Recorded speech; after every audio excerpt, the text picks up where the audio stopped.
live from Studio 6B on a Memorial Day weekend. Glad you're in, everybody. Slick's going to be doing some sports. Rick Delgado is going to be doing the news. Paul Nolan found his way into the studio. He's going to be doing some news as well. Aaron and Fran. Paul Nolan is loitering again. Aaron and Fran holding it down as always. And, of course, you, the live from Studio 6B audience. Glad you're in, everybody. Hope you're having a great Memorial Day weekend. Hope you're going to have a great Memorial Day weekend. Lots to cover tonight on the show. We'll have some Memorial Day thoughts. I'll have some here coming up in a second. But Slickster, how are you? I'm doing good, Big D. How was your day? Fantastic.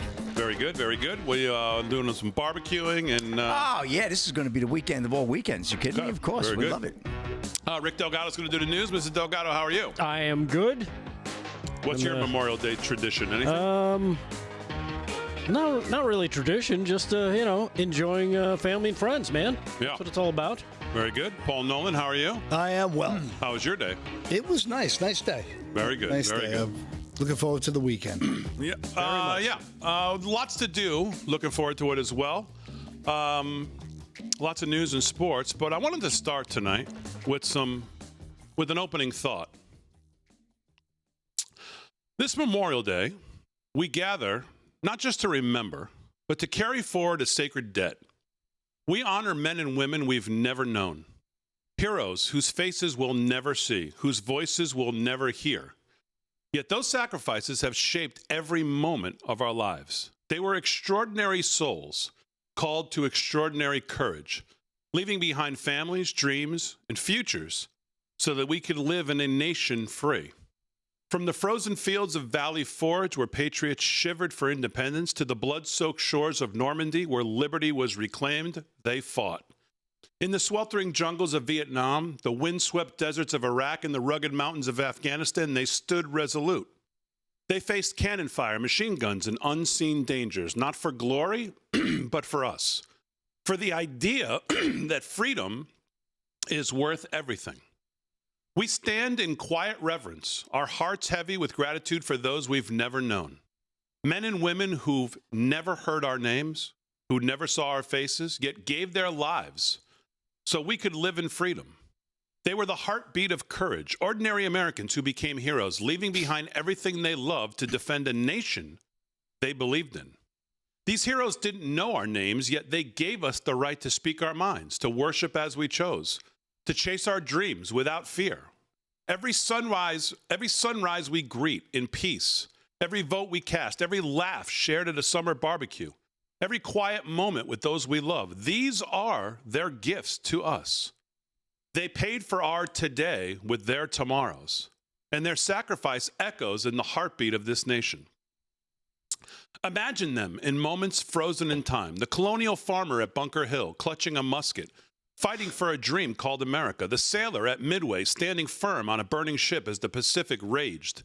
The paratrooper descending into darkness to liberate a continent. The helicopter pilot in Vietnam, weaving through gunfire to rescue the wounded. The soldier in Fallujah, kicking down doors to protect a fragile peace. The medic in Kandahar, kneeling beside a fallen comrade, refusing to leave their side. But who were they? They were the young private writing a letter home, promising to return, a nurse tending to wounded soldiers under fire, the pilot soaring into enemy skies, knowing the odds. They were mothers, fathers, brothers, sisters, friends, neighbors, each with hopes and fears, each choosing duty over self. Their stories may fade, but their legacy endures in every flag that flies, every freedom we hold dear. Their sacrifices built the world we know. Because of them, we speak our truths without fear. We worship as our heart guides us. We vote, we dream. We gather under open skies. We're free to love, to laugh, to live. Every child's carefree run through a park, every family picnic on a summer day, every quiet moment of safety we take for granted. These are their legacy. They paid for our freedoms with their breath, their blood, their tomorrows, ensuring that the flame of liberty would burn bright for us and those yet to come. Pause and consider the weight of their choices. Think of the young woman in World War II, a nurse in a field hospital, writing a letter to her sister by lantern light, her hand stained with the day's work, knowing dawn might bring more loss. Picture the father in Korea staring at a photo of his newborn son, whispering a promise to come home, even as he marched into the snow. See the brother in Afghanistan joking with his squad to keep their spirits high, hiding the fear he carried for their sake. These were real lives, cut short for all of us, strangers they'd never met, yet loved enough to die for. Their sacrifice is a call to us, a challenge to live with intention. We honor them not just with flags and flowers, but with action. Teach your children the stories of these heroes, not as a distant history, but as the foundation of their freedom. Seek out the veterans in your community, listen to their truths, share their burdens, and thank them for carrying the weight that most of us could never imagine. Stand for the values they defended: justice, equality, unity. Volunteer, vote, speak out. Make their sacrifice mean something every day, not just today on Memorial Day. We can never repay them, but we can live with purpose. We can teach our children the cost of liberty. We can listen to the veterans among us, around us, whose scars bear witness to the price of peace. We can pause at the graves of the fallen, not just today, but every day, and vow to protect the freedoms that they died for. So let us stand together this Memorial Day, hearts heavy with gratitude, and make a promise. We will remember you. We will honor you. Your sacrifice will not be forgotten, not today, not ever. To every hero who gave all, known and unknown, we say thank you. Because of you, we are free. All right, live from Studio 6B, little opening thoughts on Memorial Day, and I think the things we remember. What'd you think? I don't know, you could write. Didn't know I could read either. Did Grok do that for you? No. Nice job. Thank you. Is that that's all you took from it? Is you were surprised I could read? You know, I was in town hall today doing something, and I saw an older gentleman with his Vietnam hat and his jacket on, and I just put my hand on his shoulder, I shook his hand, thanked him, and I just started chatting with him, asked about his health. He says he feels great. And then he started laughing. He goes, well, not great. I'm old.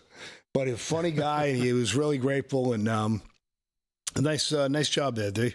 Yeah. I think Very nice. They paid for our today with their tomorrows is I think the line I take away the most out of that. Absolutely. And and there was a line you said towards the end that kind of fits. I was kind of searching for some interesting stuff to bring cut wise in to honor Memorial Day. And this one that I found just kind of, I had to watch it like 3 times. It kind of digs at you.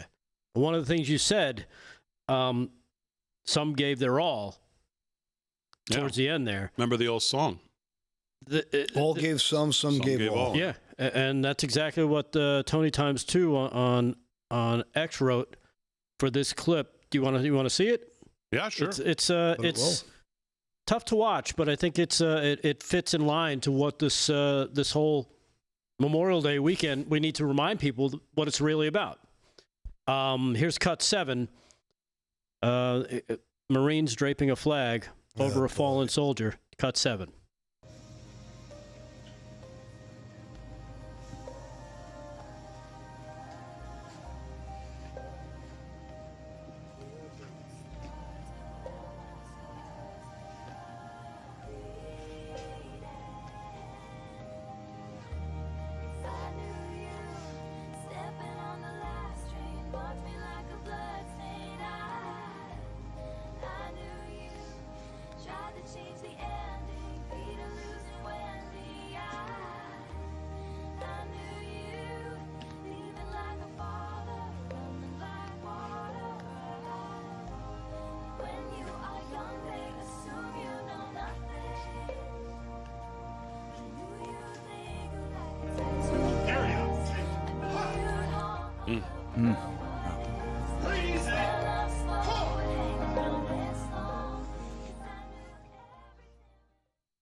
Yeah, as they bring him out. Yeah. Tough. Unbelievable. And of course, that's what we remember. And that's what one of the reasons why I get so ticked off. When I see these super tough guys behind their computer screen whose kids will never, ever go to war. And they're so happy and so fast to send them off to the Ukraine or the Middle East, especially where we know some of these, what we know now. You know, to me, you have to, what we learned about Vietnam and the Gulf of Tonkin incident, you know, we know that the war pigs, the war machine has taken advantage of our most loyal, bravest, our strongest, our most willful sons and daughters, and they've used them as empty, you know, case shells that, you know, they come home and they're ruined. Then they were treated so poorly. The hospitals didn't do enough for them. And it really burns me. Like I see that clip and I'm thinking of the song by Black Sabbath, War Pigs. And all I can think about is these people just making so much money off of war, and they don't care about how brave and how loyal and how incredible and how fantastic the lives that get sacrificed and what those people could have done here, what dreams they could have fulfilled, how they could have served their own local community. And it boils me. I won't lie. I don't mean to take a dark spin on this, but it's our love of this nation, our loyalty to this country. These war pigs have taken advantage of these kids, and I've had it. You know what I mean? So I'm nowhere near as gung ho as I was after 9/11. After 9/11, I was 33, and my wife had to stop me from enlisting. I was full Pat Tillman. I was beside myself with rage. I didn't know how to handle it. I didn't know how to do it. I didn't know how to deal with any of it. All I knew is I needed to kill someone. I needed to kill as many people as I could. That's how I felt back then. And, you know, I just, you get older, you get wiser, and you realize that, you know, politicians just can't be trusted when it comes to money. Yeah. Well, you know, the whole theme of that is kind of like the who were they? And the idea of that people who are willing and did give of their lives for people they never would know. And the whole idea of that, the whole concept of that you were going to go possibly give your own life for someone who you never met, who you'd never know, who you'd never see, who you never heard. It's incredible. But the idea of this country and what the country is and what the country is built on and what it believes in, and the ideals we cherish, and that flag is worth going to fight for. Yeah, so much so that throughout the years, you've had 16-year-olds lie about their age just so they could go and fight. Yeah. All right, live from Studio 6B on a Memorial Day weekend. More to do. We'll do some news. We'll do some sports. We'll get into the chat. Lots to do. Glad you're in. We're back right after this.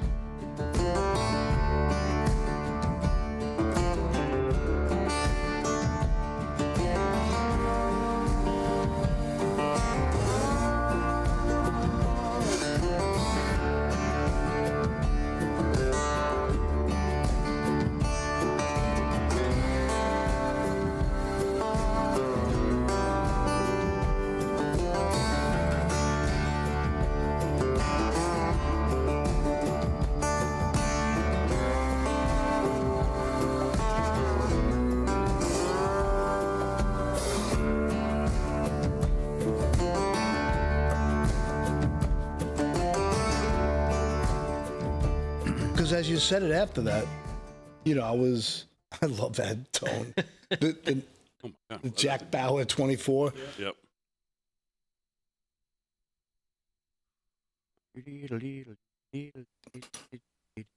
Right. Going on in the chat. Let's check the chat. Let's check who's in the house. Chat. Broke Spokes in the house. Ticked Off is in the house. Moon Pie. Hey, Zeus in the house. Dean Polsky, BB, CJ Moore. We got David Hawkins and Les Bull Durham. Did you get my text there, Paul? What's going on, Saj? I did. That was interesting. Now, was that from like a riot that happened in Brazil? No. Okay, because that was interesting. I watched it a couple times trying to look for the clues. I even zoomed in on it to see if I could figure anything out. Yeah, me too. That video you sent me, boy. It wakes you up, doesn't it? Yeah, like who is that creepy guy coming in there grabbing the evidence from the other creepy guy? I don't know. That was some handlers there. By the way, It's so funny. My daughter said the same thing. This is a good article. The guy wrote it. It was so well written. yeah, he did a good job. The pictures are great. Really did a good I job. can't wait to see all the other. I mean, he really did a good, he just caught, everybody Yeah. just being themselves. I got a buddy of mine, Slick Rick, bumped into him. I told him about the show, and I was afraid to tell him because he's a deadhead. Yeah. So I just assumed deadhead, and he was a jackass. And he's, but he starts talking a little politics and how the carnivore diet, how he loves Jordan Peterson. And I'm like, you love Jordan Peterson? I'm like, well, what else do you like? He's like, I love Trump, buddy. I'm like, so I told him, expected that, right? I told him about the show, and he's like, I love your Johnny Depp buddy over there. And he said he hated you, Delgado. Oh, did he? No, no. He said he was a Depp shit. Absolutely I can not. say that now. He loves the show. He's a really cool guy. Mike Keno, if you're out there, I don't want to give you a real name, but I bent it a little bit. Good dude. Really good dude. Daughter just got a PhD. Knicks are getting smoked. What, 2-0? No, it was like 14-6 out of the gate, Indiana. Let me see what it is now. Like talking to Neil. It really is.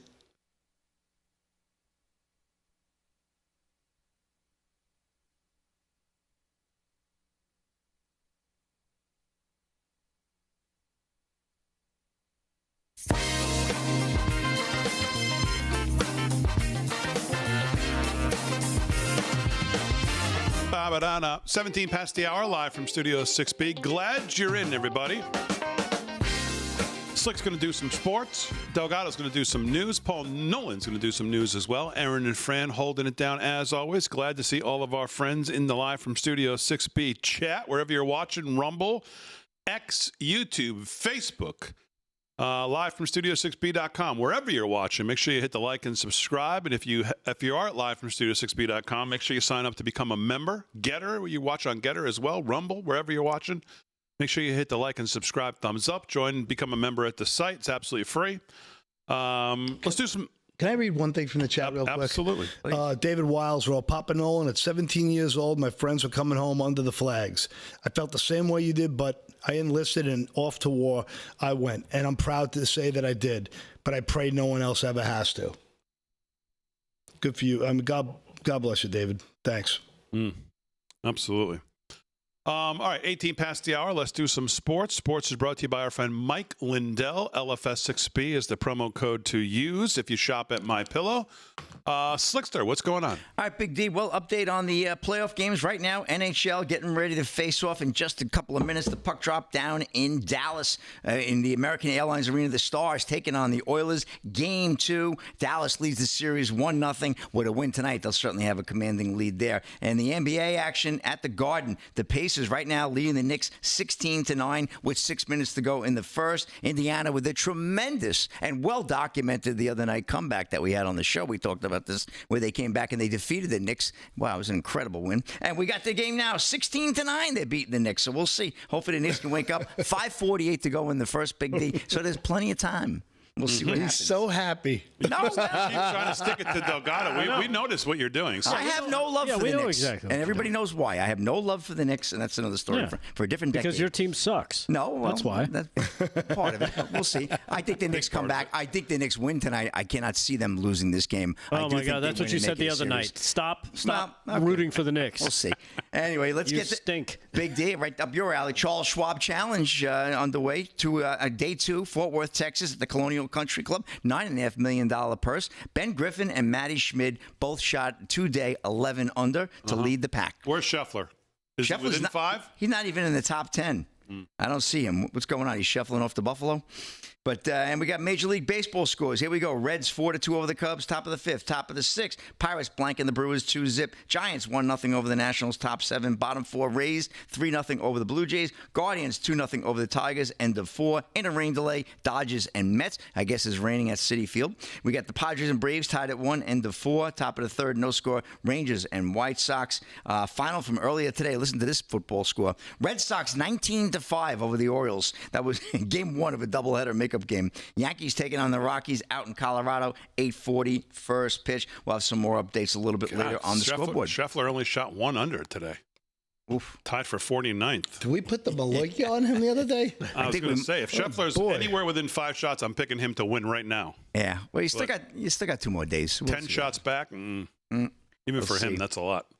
And former ESPN NFL reporter says Jake Tapper sold his credibility by ignoring Biden decline. So sports weighing in on it as well. Warner, Todd, Houston, and Breitbart. Who's this? Ed Werder, who covers the Dallas Cowboys, actually. Yeah. Former ESPN NFL reporter Ed Werder blasted CNN's Jake Tapper for selling out while Biden was in power by ignoring the former president's obvious decline, even as he now tries to cash in with his tell-all book. Werder did not mince words in a social media post about Tapper's new Biden-blasting book, Original Sin, President Biden's Decline, its cover-up, and his disastrous choice to run again. The former ESPN legend took to his X account to comment on a video of Megyn Kelly's amazing interview with Tapper. Werder ripped Tapper for ignoring Biden's mental incapacity for so many years. He sold his credibility as a journalist for access to power and now expects to profit from the very audience to whom he lied, Werder wrote.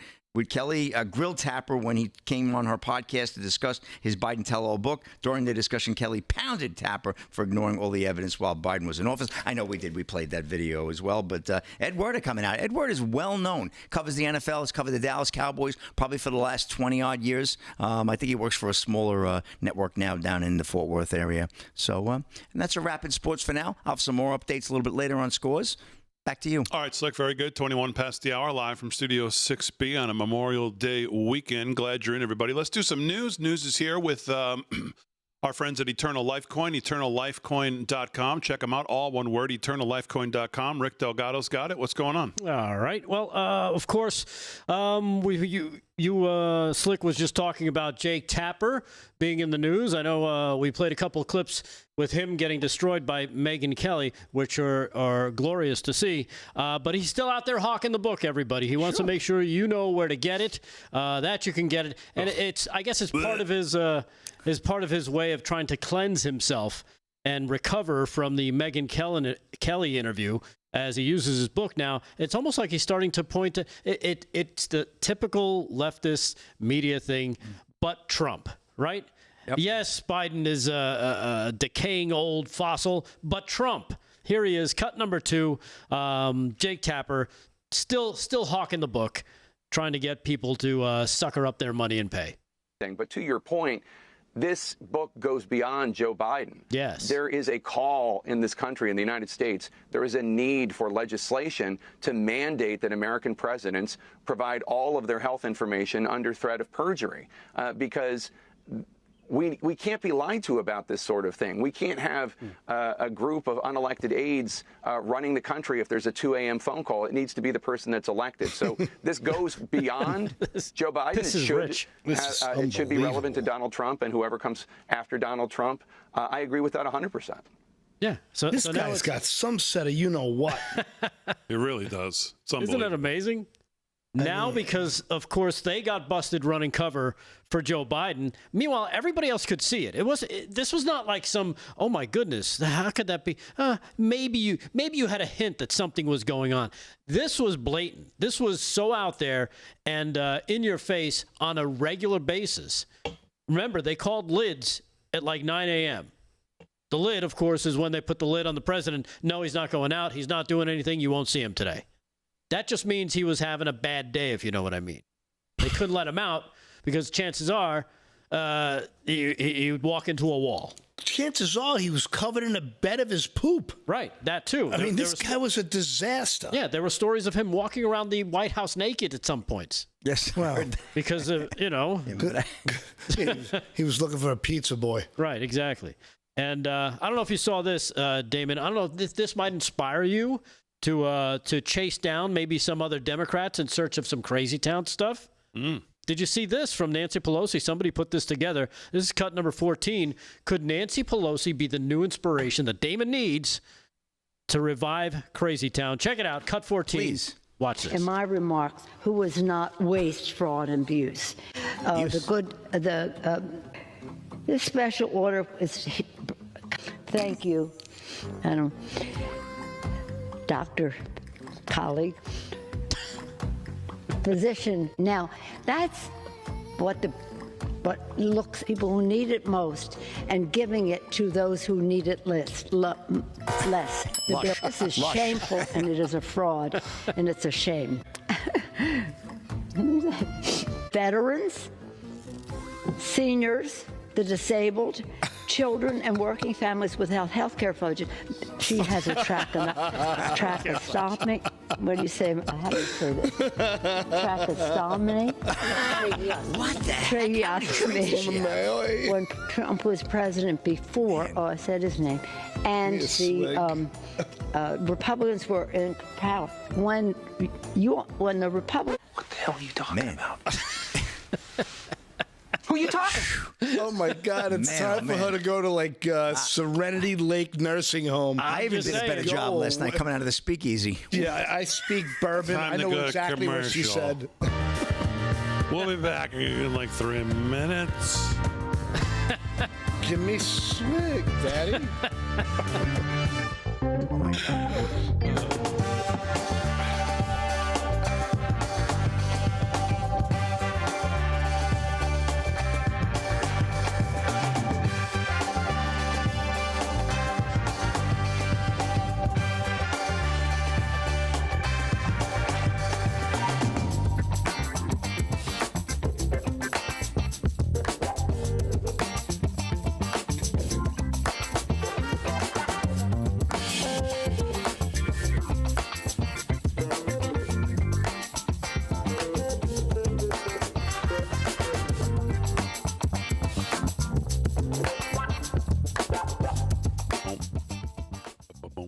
What's going on in the chat? I didn't check the chat for a minute.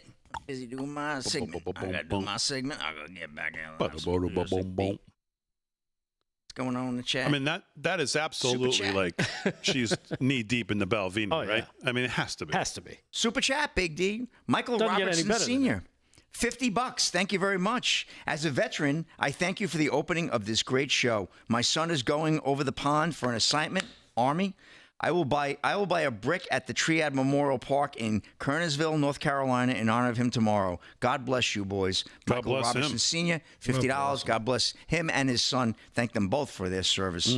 Beautiful, beautiful. Loved your opening reading there, Big Thank D. you. That you wrote. Beautiful job. Thank you. Wow, that's something. Very nice.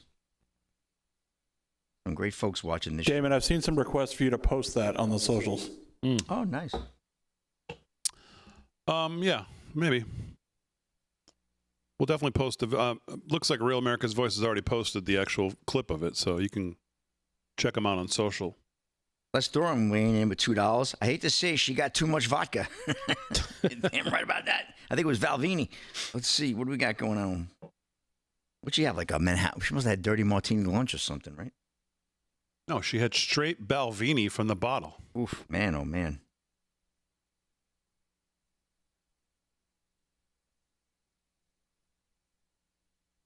Mr. AZ Mikey back in the chat. Been out for a little bit. What's up, brother? TikTok page says, Papa Nolan, Nancy is the reason why there's directions on shampoo bottles. That's going right there like that, TikTok. That's good. And even then, it wouldn't be safe. What else we got? We got Vicky Smith. We have our girl Sue Salaburo. I hope I said it. Salaburo. Easy for you to say. I know. I'm struggling with that. It sounds like it needs like that rolling tongue with it. We got Ank.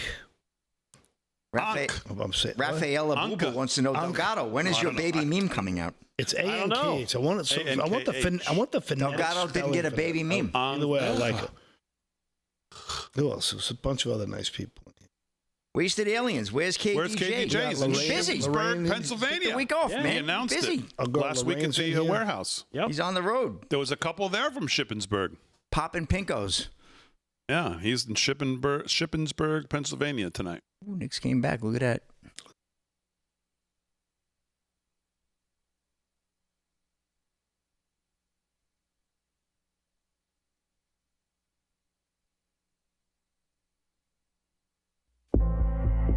We are met on a great battlefield.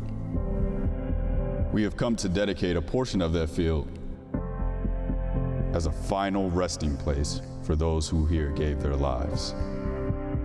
that that nation might live. We cannot dedicate, we cannot consecrate, we cannot hollow this ground. The brave men, living and dead, who struggled here, have consecrated it far above our poor power to add or detract. It is for us, the living, rather, to be dedicated here to the great task remaining before us. That from these honored dead, we take increased devotion to that cause for which they here gave the last full measure of devotion. That we here highly resolve that these dead shall not have died in vain. That this nation, under God, shall have a new birth of freedom, and that government of the people, by the people, for the people, shall not perish from the earth.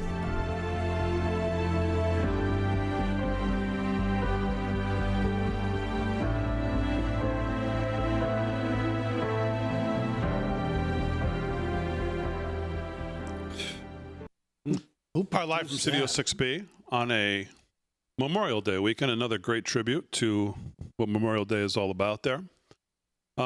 Slick's doing sports. He's here. Delgado's doing news. Paul Nolan's going to do some news as well. News is brought to you by our friends at EternalLifeCoin.com. Let's do some more news with Rick Delgado. What's going on, Delgado? All right. Well, the president at the White House today touting the hot nuclear industry as he was signing executive orders, making sure that nuclear energy becomes another option for us here in this country. And it was during that time when he had people around him at his desk and taking some questions from the media where all of a sudden there was an awkward cell phone call interruption. Damon. Really? And during the president's Oval Office event, and it turns out it was the president's own device blasting out the annoying ringtone. Did you see this? No. This is I don't even know completely what you're new. talking about. All right, good. Because this is actually... And I still don't understand it with your description.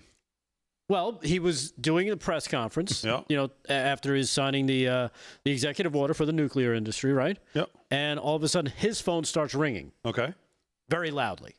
So here's what happened as Trump gets a phone call during his White House press briefing. Cut number 3, check this out. Thank you very much, but we don't want to have Canada making our cars. We want to make our cars. Oh, it's a phone call. Do you mind? Hello? Okay, it's only a congressman. I love it. I love it. It's only a congressman. And he sends him straight to voicemail. Now, if it was a senator, He might Maybe have I'd to take pick his it up. call, yeah.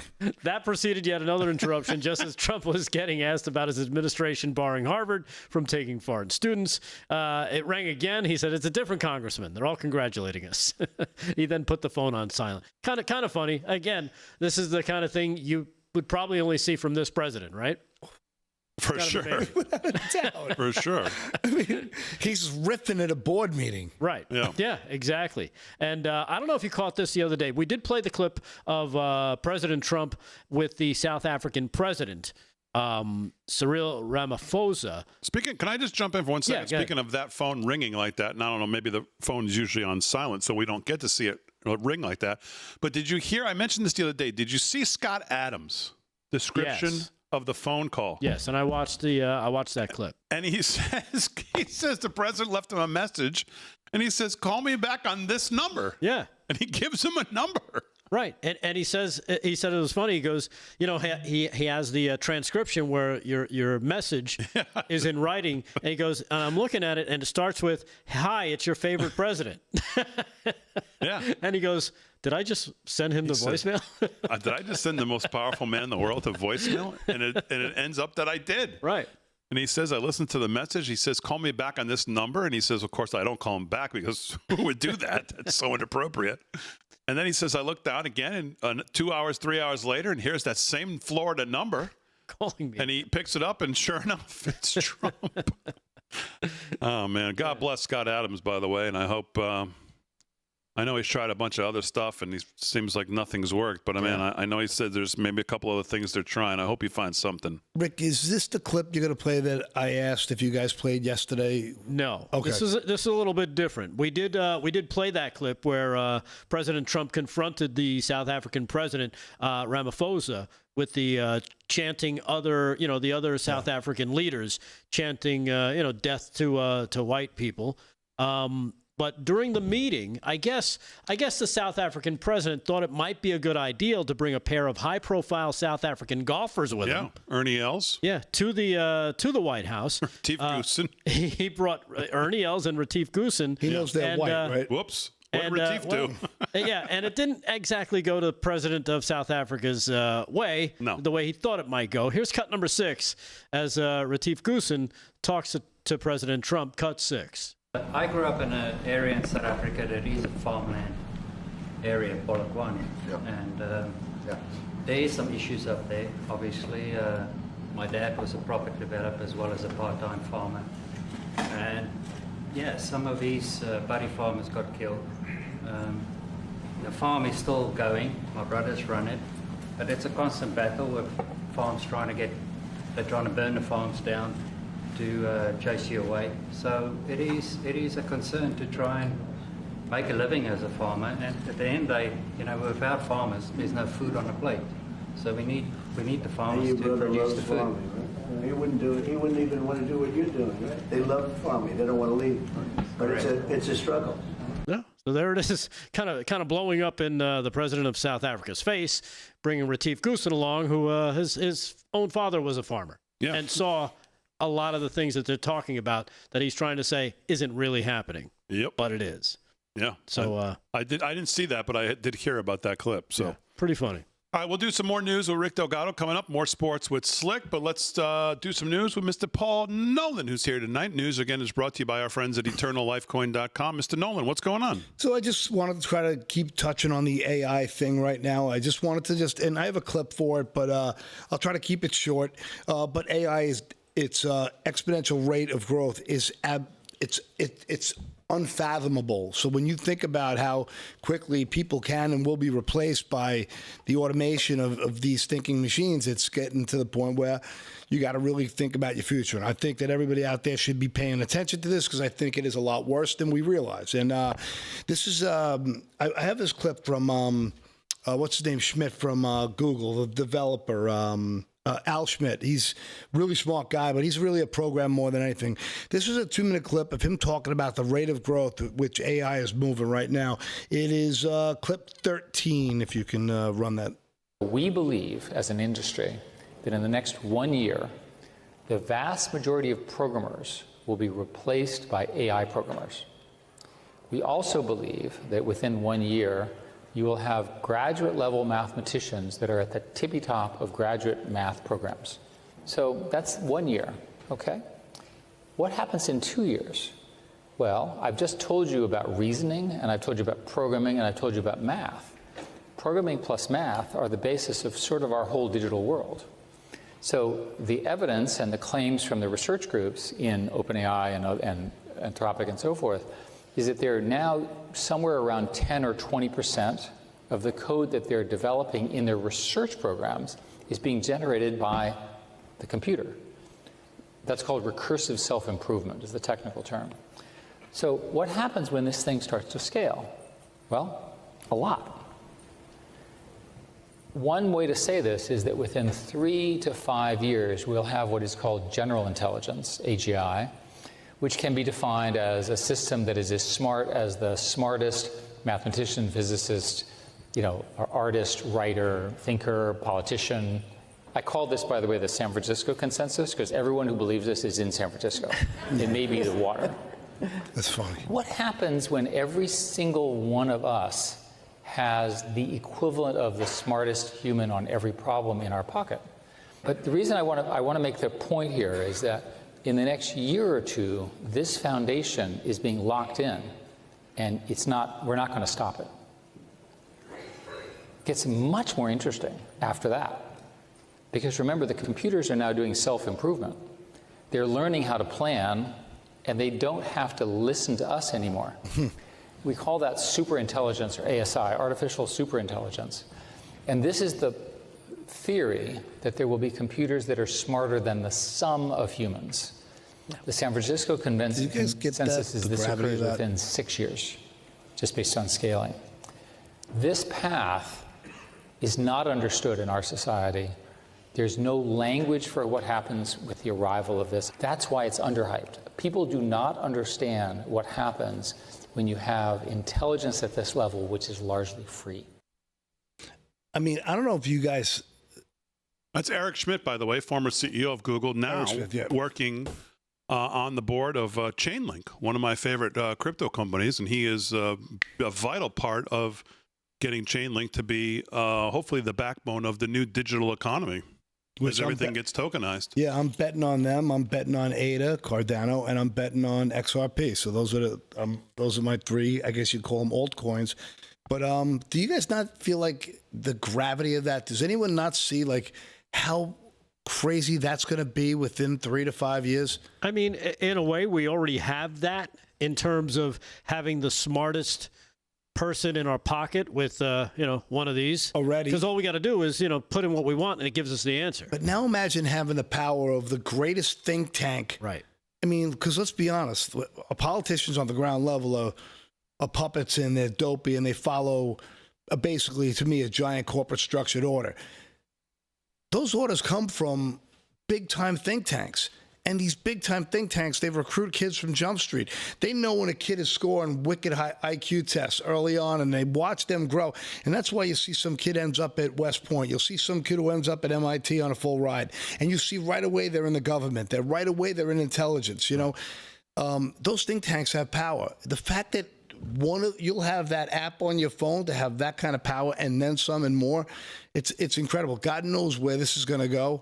And I just think people should just keep thinking about it a little bit, prepare for it, and just do your homework on it. And not only that, but once you get it to that point, like he says, from there, it starts thinking without you. It won't need humans anymore.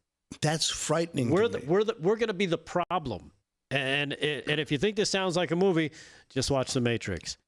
At one point, the machines became self-aware and do you think it became a war? Do you think it'll make so many people obsolete from the workplace? That's where I'm going with it. I really wasn't going Skynet. I wasn't thinking about robots taking over the world. Get under my desk. What? With the two of you. Just want to crawl under the desk and hide. Well, I was thinking we should solve the problem for our audience. We love our audience.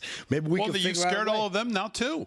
No, they're not scared, but they're aware. We have the bravest audience. David Wiles is in the office. That guy faced communists in the jungle. I know, but now he thinks that some robot's going to come kill him. Yeah, no, forget the robots. I'm talking after he answers all his math questions.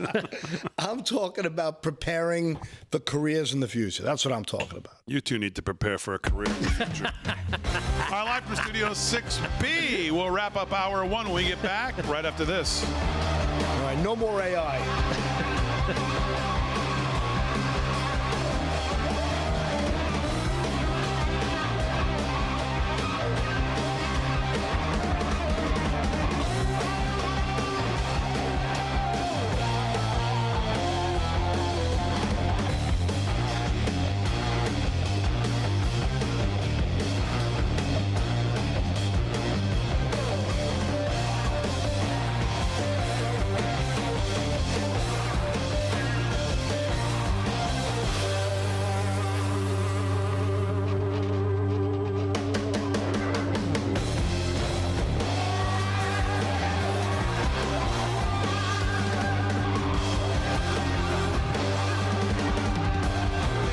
Said none of us served anyway, but we're just a bunch of good patriots. Whatever I said on TV. Who is this? Hemi Slacker. Hemi! What's the problem, Hemi? I haven't seen it. I don't know. I got too many things in front of me, so I can't look at all of it. Super Chat, Patty Jamcat, $9.99. If you know anyone that needs a reason to understand why we honor our fallen military on Memorial Day, the 2009 TV movie Taking Chance, starring Kevin Bacon, will have them in tears. Never heard of that movie. I never heard of that movie. Chris Allen's around. We got Patty Jamcat. Taking Chance. Moonbug. Charity Chris, $10. Thank you, Damon, for that beautiful opening. I hope you post it. It was beautiful. May we never forget, some gave all. Very nice. Yep. All right, Marina Miller doesn't want any more AI talk. Now, I want to know why in the chat. Is it because it's boring and you don't think AI is going to grow, or do you think? What do you think? I'm curious what you think because. Paul, to answer your question, AI is already a concern in the writing community and in the art and video editing community, especially in the VFX area. Yeah, I saw that too. I saw they could actually make films based on just an AI program with it replaces the CGI. I saw something with Will Smith. There are some AI tools that are helpful for artists, but there are also some that are going to cheap studios are going to use to replace artists with. Yeah, right. I've seen that. That's I'm glad you brought that in. I saw something where they were doing the first iteration of Will Smith eating spaghetti. Then they did a second. And they just asked the AI to do it, and it was awfully real looking, and it was an easy program. It was like a real remedial program. I saw an interview today. It was a man on the street interview. It was all AI. It was literally an interviewer with a microphone talking to someone on the street, people walking behind them. No way you could tell. Yeah, I saw a TV commercial recently, but it was a parody, but it looked real as heck. It was about if you're feeling depressed, get a puppy. A puppy will pop into your life. And it was funny, but it was just, what's going to happen to... You realize you're just talking about the Matrix. Coca-Cola released 2 commercials this Christmas that were AI generated. They were edited after the fact, but a lot of the imagery was generated with AI. Was it the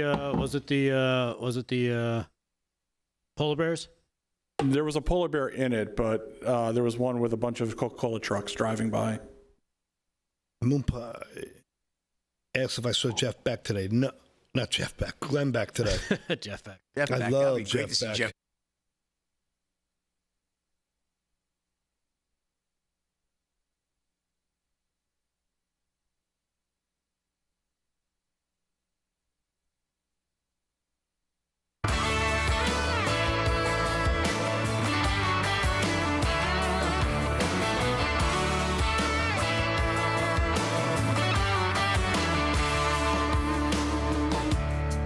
I got some breaking news for you.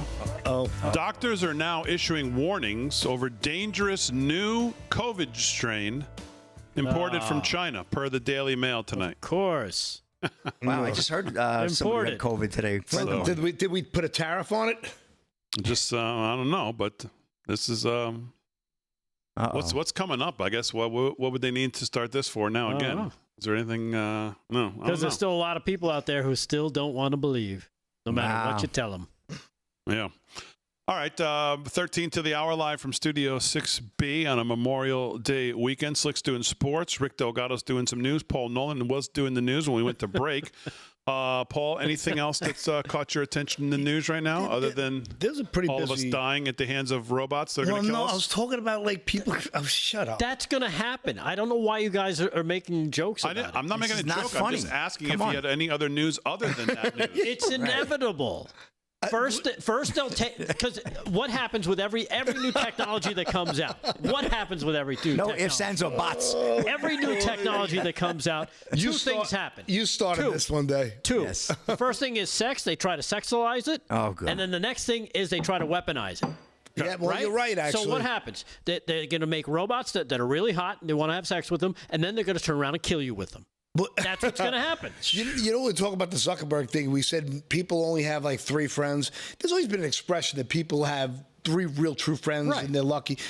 And then he was talking about people need more friends, so get an AI friend. Get an AI friend. Get an AI pet. Get an AI this, Get an AI girlfriend. Right. And that's going on right now. So could you imagine, can you really imagine, what's the subscription price on an AI girlfriend that you're fooling around with? It depends. You know what I mean? Think about it. It depends on the option. Cheaper than dinner these days. David knows already. I mean, I can't, like I said, I can't cancel Netflix, and I hate it. I was going to say, he's got the hard numbers, I think. When I ordered mine, it was, But Zuckerberg's answer is stay at home, don't interact with other humans, and get AI friends. I mean, I don't know. Yeah. So anyway, I mean, that's your solution, you wacko. Right. Right now, it's like $10 to $30 for an AI subscription for a girlfriend. Come on. Really? Yeah. Oh, boy. That's all how right. much you're Anyway, paying? former Republican candidate for Congress in Florida was sentenced. I'm sorry if you saw the story, but I wanted to change this fast because the audience hates me right now for bringing up AI.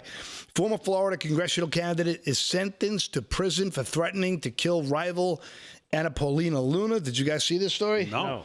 So, former Republican candidate in Congress in Florida was sentenced for 3 years for threatening to kill his political rival.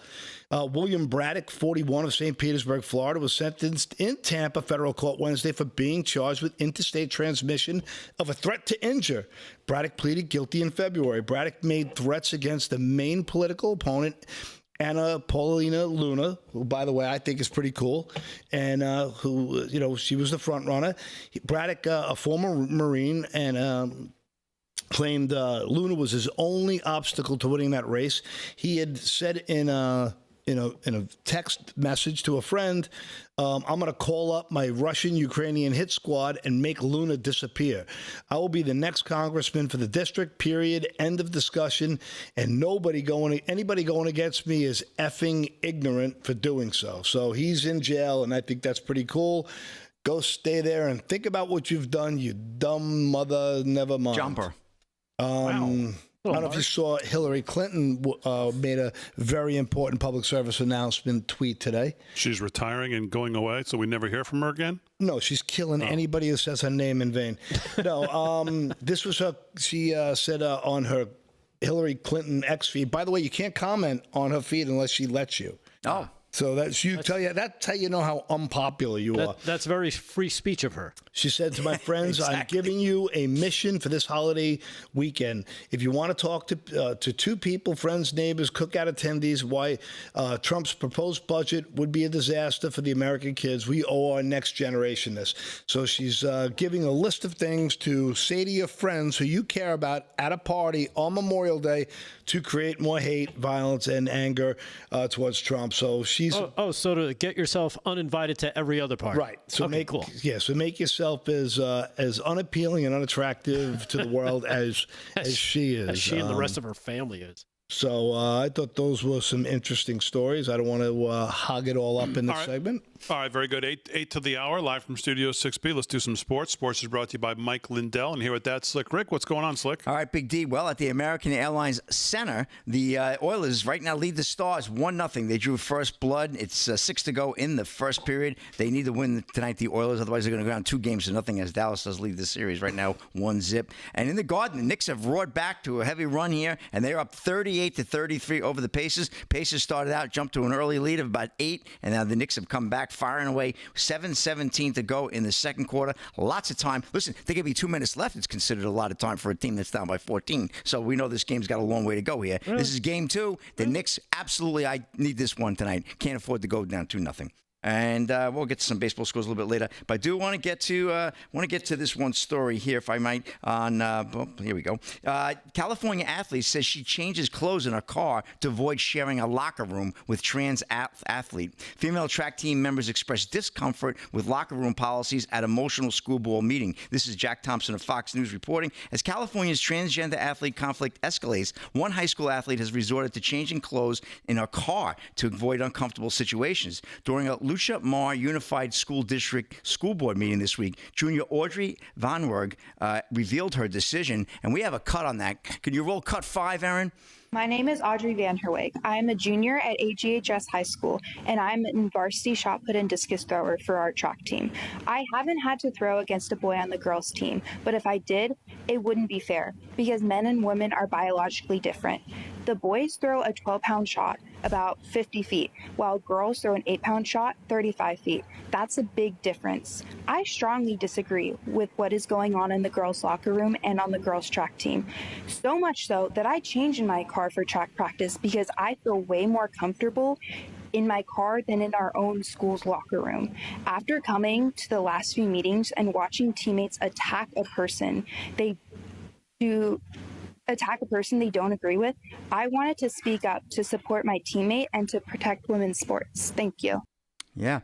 California has allowed transgender athletes to compete in girls' sports since 2014. California's high school sports league, the California Interscholastic Federation, was one of the first in the country to openly defy President Donald Trump's Keeping Men Out of Women's Sports executive order after it was signed back on February 5th. The CIF is under investigation by the U.S. Department of Education for Title IX violations over the issue. California's state legislature failed to pass 2 GOP-backed bills to reverse the current policies that allow males in girls' sports after every Democrat voted against them on April 1st. Unbelievable how this continues to go on. And the girl's changing in a car. Did you see the boys who got in trouble in Loudoun County? I forget where it was, but there was a trans girl who identified as a boy in the boys' locker room, and the boys were uncomfortable about it, and now the boys are in trouble. Did you see that story? No. Yeah, I'll get it to you. I'll bring it up in the next segment, but it's definitely strange. I want to thank Michael Curtis for reminding me of this as we take you out of hour 1 here on a Memorial Day weekend.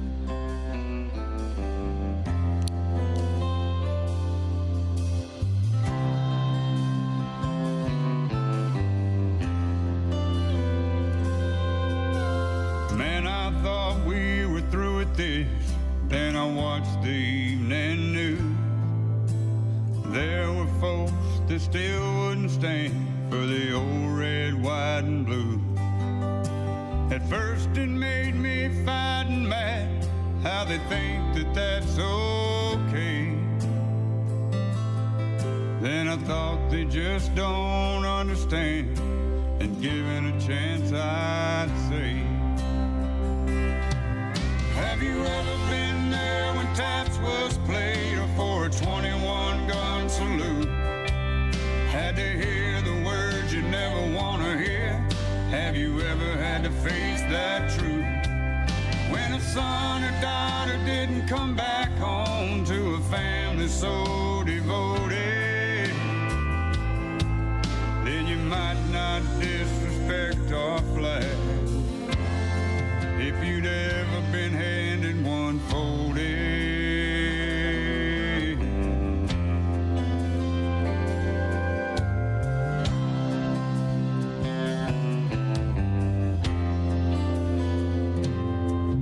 Have you seen a heartbroken mother or a father fall to his knees? Been there when a family got the news that your freedom wasn't free? Have you seen a flag-draped coffin? If you did, how'd it make you feel? To know a soldier died to give you the right to stand or kneel. Most of us are immigrants, proud to call America home. And I'll stand for the red, white, and blue, even if I gotta stand alone. 'Cause I've been there when taps was played for a 21 gun salute. I had to hear the words I didn't want to hear. Yeah, I had to face that truth. When a son and daughter didn't come back home to a family so devoted, you never disrespect our flag. If you'd ever been handed one folded, you never disrespect our flag. If you'd ever been handed one folded.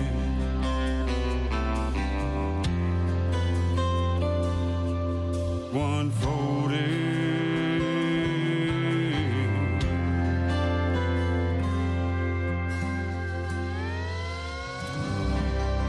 Oh, Wade Jennings, the grandson of the great Waylon Jennings there, One Folded. Great song. I believe Waylon Jennings has been gone over 20 years. It's amazing. That's his grandson? Yeah. Wow. Yep. He's got a nice voice. Chat live in the chat. C. Zarago won in the Rumble rant for $5 here, Damon. Come on. He wants to know, where's that clip of KDJ with commies you talked about yesterday? We forgot to play that last night. Oh. Remember the one where he was driving past all the people in the rain? So we'll try and play that tonight.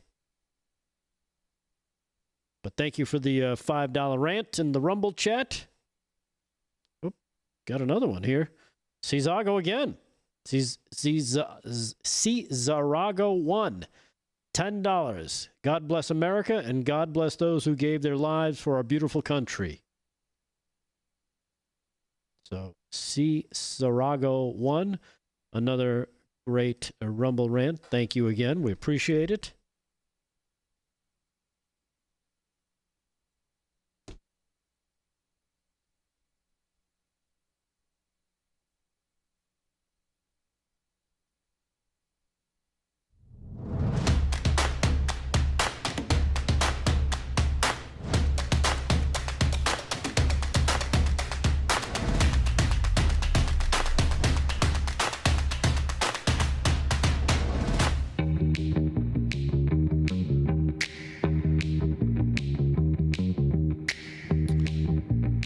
Hour 2, live from Studio 6B. Glad you're in, everybody. Slick's going to do some more sports. Rick Delgado's got a lot more news. Paul Nolan's got some more news as well. Aaron and Fran holding it down as always. Glad you're in. Let me start hour 2 with this I saw today. Not our typical kind of story, but obviously, you know, you grow up with people and they inspire you to do things. For me, playing the piano, being a music major, wanting to play the piano, a lot of that inspiration came from this guy. And that's Billy Joel. Billy Joel announces heartbreaking health news today. I'm sincerely sorry to disappoint our audience, and thank you for understanding. And that was the quote of what Billy Joel said upon announcing that he'd have to cancel all of his scheduled concerts for the foreseeable future due to some heartbreaking health issues. The news comes after the piano man fell during a show at Mohegan Sun Arena in Connecticut earlier this year. According to People magazine, he was singing "It's Still Rock and Roll to Me." I saw this video when he spun the microphone stand into the audience and fell down on his side. He rolled over on his back. He was able to get up and finish the show. In March, he announced he was suffering from some health issues and would need to postpone any shows he had scheduled through June. His plan was to resume his tour on July 5th. While I regret postponing any shows, my health must come first. I look forward to getting back on the stage and sharing the joy of live music with our amazing fans. Thank you for understanding. However, it now looks like his health is in worse shape than maybe we originally realized. In Friday's announcement, he said he was recently diagnosed with what's called normal pressure hydrocephalus, and that performing was exacerbating the condition, causing problems with his hearing, his vision, and his balance. He's currently undergoing physical therapy for the condition, but his doctors told him that performing was out of the question, at least for now. Joel's statement says that he looks forward to the day when he can once again take the stage. He's 76 years old. Obviously, we know about the run in Madison Square Garden. The Alzheimer's Association describes normal pressure hydrocephalus as a brain disorder in which excess cerebral spinal fluid accumulates in the brain's ventricles, which are fluid-filled chambers. As brain ventricles enlarge with the excess fluid, they can disrupt and damage nearby brain tissue, leading to difficulty walking, problems with thinking and reasoning, and loss of bladder control. It's most common in adults in their 60s and 70s, and it's often misdiagnosed as Alzheimer's or Parkinson's disease. It's often treated with surgery, which places a shunt in the brain to drain the excess fluid into the abdomen. Normal pressure hydrocephalus is one of the few causes of dementia that can be controlled or reversed with treatment, according to the Alzheimer's Association. While head injuries and brain issues like tumors, infections, and inflammation can cause it, the medical community can't connect the disorder with any specific risk factors. So some sad news about Billy Joel today, and I hope that it's something that he can treat. And obviously wish him the best in his health. I mean, I'd love to see him perform again, but obviously his health and living as long a life as he can is obviously first and foremost.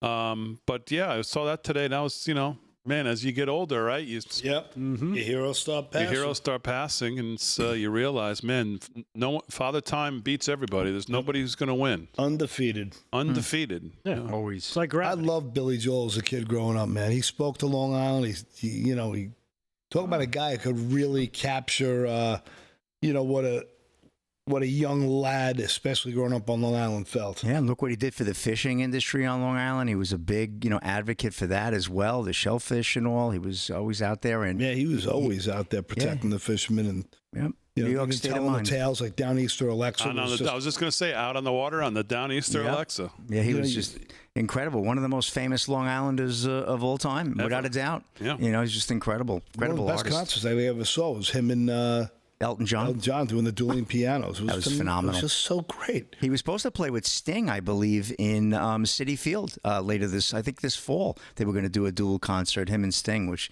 hopefully he'll get better and maybe he'll be able to make that, but we'll see. Oh, God bless him. Is Sting one of those guys who says too much stupid crap at a concert? Because I don't want to go if he is. Cause No, he actually doesn't. I don't think he's cleaned up. Yeah. His first 2 solo albums were world-class, phenomenal albums, like perfect albums.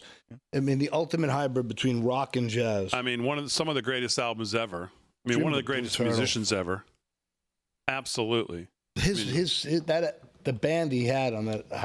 Ridiculous. Hiram Bullock and ridiculous. Yeah, that was just. I've seen him like probably 10 times. It's just him, Rush. I mean, there's so many that are just, the musicianship is on a different level. I love Rush. So anyways, so I hope Billy's okay. You too. All right, let's do some, what time is it? 5 past the hour, hour 2, live from Studio 6B. Let's do some news, and here with the news is Rick Delgado. What's going on, Delgado? All right, well, I don't know if you guys caught this, but RFK is out there touting the MAHA agenda, and his report paints a dismal state of child health in this country amongst national security concerns. His Make America Healthy Again Commission released its anticipated report assessing chronic diseases that have gripped U.S. youths in recent years, pinning the blame for a spike on childhood issues on a host of variables, stretching from ingesting foods with added chemicals to an increased prescribing pharmaceuticals to young kids. After a century of costly and ineffective approaches, he says, the federal government will lead a coordinated transformation of our food, health, and scientific programs. He also had this to say. I don't know if you caught this. He was talking about the food guidelines. This is cut number 9. And they're rolling out some new food guidelines. Check out the difference from what he inherited from the Biden administration to what he's doing under the Trump administration. Again, this is cut 9, RFK Jr.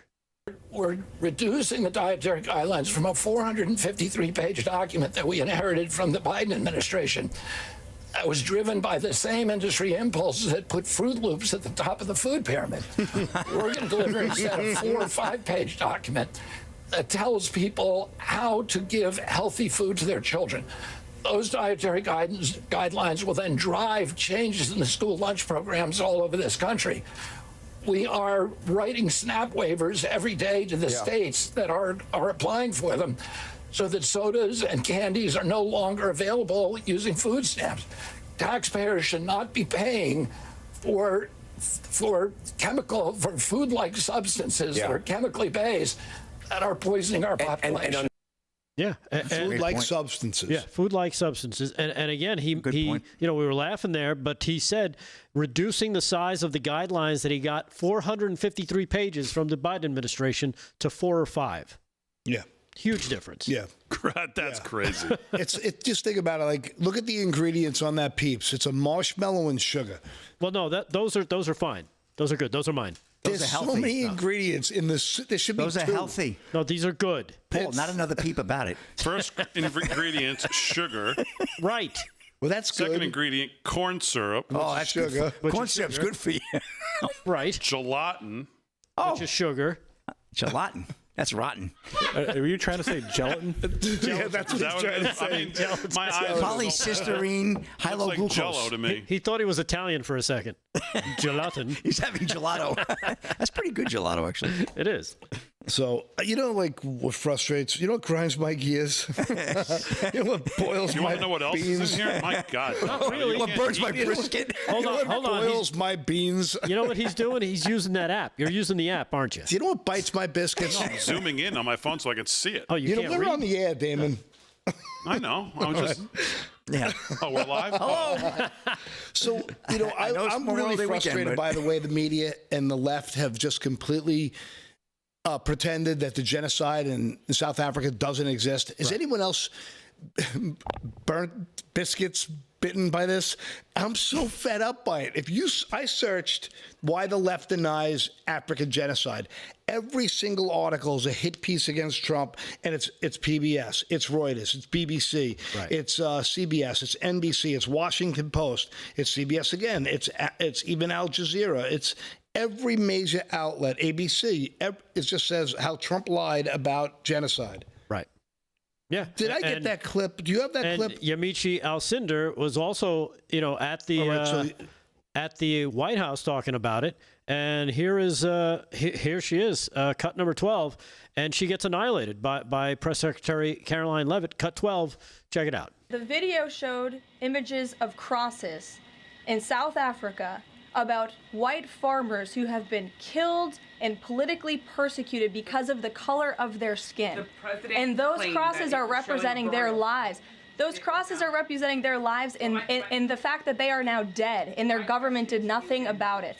Are you disputing that there's no... I'm disputing the fact that the video showed what the president claimed it showed, because it did not show that. But even more, what I'm asking you is who at the White House... No, it did show that. It showed white crosses representing people who have perished because of racial persecution. Verify the videos that the president shows, and what protocols are in place when there's unsubstantiated information being put out for the world and world leaders to show? Yamiche, what's unsubstantiated about the video?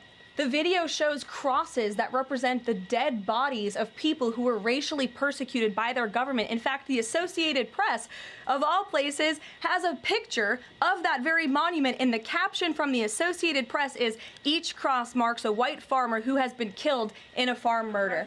So it is substantiated, not just by that video and the physical evidence that everybody saw on display in the Oval Office, but also by another outlet in this room, the Associated Press. So you should take it up with them if you believe the claim is unsubstantiated, and that's a ridiculous line of questioning. 911, I like to report a murder. Yeah, that was like a steamroller squish. Hey, by the way, just to back that up, Aaron, did you get that clip, that 50-second clip from PragerU? Let's roll that while we're at it. African farmers are being hunted from their land by black gangs. Fact. And I had a young son at the time, and he would sometimes have nightmares about when the monsters would come, at nighttime. But in South Africa, that is when the gangs come, and they work together and they attack white farmers. And some of the things that happen to white farmers, we don't need to talk about here, but the barbarity, it isn't just about burglary, which it gets filed away as. This is torture. And the numbers of white farmers being killed is incredible. And because South Africans have expropriation without compensation, which basically means we're taking your land. So I went and slept on the farms to feel the fear. White people are denied treatment in hospitals in South Africa. It's an extreme situation that no one will talk about. So, I mean, just how the left can create a narrative. I had a post on X, and it brought out the craziest of the left in full denial that this genocide is happening. It's truly astounding how these lemmings are absolutely, completely sold by whatever supports their belief system. All right, 12 past the hour, live from Studio 6B. We don't have time for news. We'll do news when we get back, plus sports. Hour 2. Glad you're in. More to do as we celebrate in remembrance of Memorial Day. We'll do more of it when we get back right after this.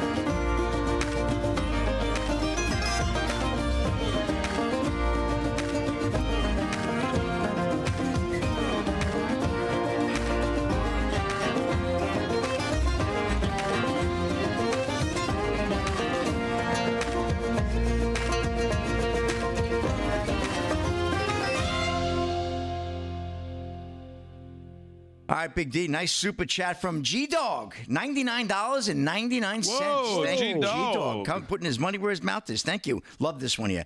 To all of those who have served, who are serving to protect our country, military, and first responders, including my son, 18 years in the Air Force and a senior master sergeant as a combat search and rescue helicopter gunner, we owe them a debt. We owe them a debt we can never repay. Very nice, G-Dog. Amen for that.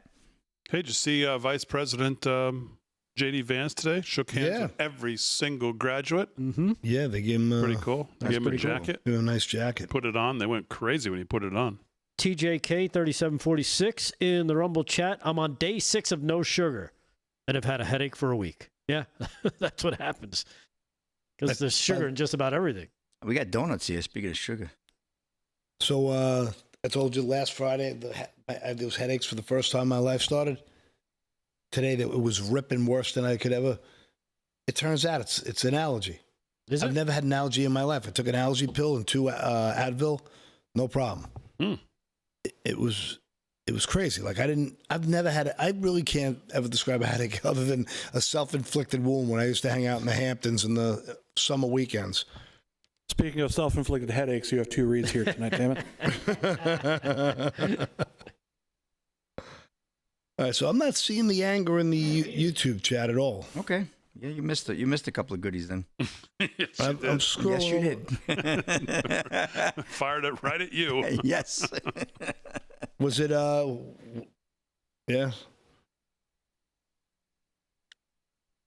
Because of the AI? Oh, wait, this is, that's for next week. Yeah. What am I looking for here? I got to start this thing. I just can't. What's going on? Okay. TNBG.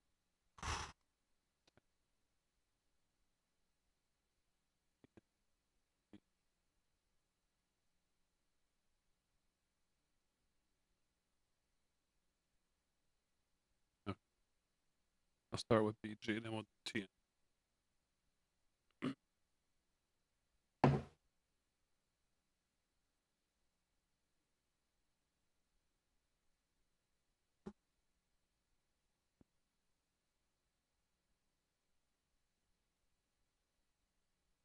Look how big, is it me or is Shaq and Barkley getting bigger and bigger every time I see them?